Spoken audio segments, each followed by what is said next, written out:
തേച്ചാലും മാച്ചാലും ജീവചരിത്രം മനസ്സിനുമായുകില്ല. ഈ ചാലക്കുടിക്കാരൻ ചാലക്കുടി നാട് വിട്ടെങ്ങും പോകുകയില്ല. എൻ്റെ പുറകെ കാണുന്ന ഈ ഒരു കെട്ടിടമാണ് നമ്മുടെ മണിച്ചേട്ടൻ്റെ അച്ഛൻ്റെയും അമ്മയുടെയും ഓർമ്മയ്ക്കായിട്ട് അദ്ദേഹം നിർമ്മിച്ചു കൊടുത്ത ഒരു കെട്ടിടമാണ് ഇത്. അപ്പോൾ നിലവിൽ മണിച്ചേട്ടൻ്റെ ഓർമ്മയ്ക്കായിട്ട് ഒരു പ്രതിമ ഇവിടെ അവർ ക്രിയേറ്റ് ചെയ്തിട്ടുണ്ട്. മണിച്ചേട്ടൻ്റെ അച്ഛനാണിത്. ഇവിടെ നിലവിലൊരു ഓട്ടോറിക്ഷ ഉണ്ട് കേട്ടോ. ഇത് L45A100 എന്നുള്ളതാണ്. അപ്പോൾ മണിച്ചേട്ടൻ്റെ എല്ലാ വണ്ടികളുടെ നമ്പർ 100 ആയിരുന്നു. മണിക്കൂടം എന്നാണ് പേര്.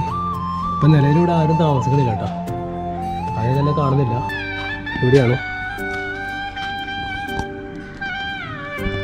മണിച്ചേട്ടൻ്റെ ഒരു ബൈക്ക് അവിടെ ഇരിപ്പുണ്ട്. അപ്പോൾ എൻ്റെ പുറകെ കാണുന്ന ഈ പറമ്പിലാണ് മണിച്ചേട്ടൻ്റെ പാടി ഉണ്ടായിരുന്നത് കേട്ടോ.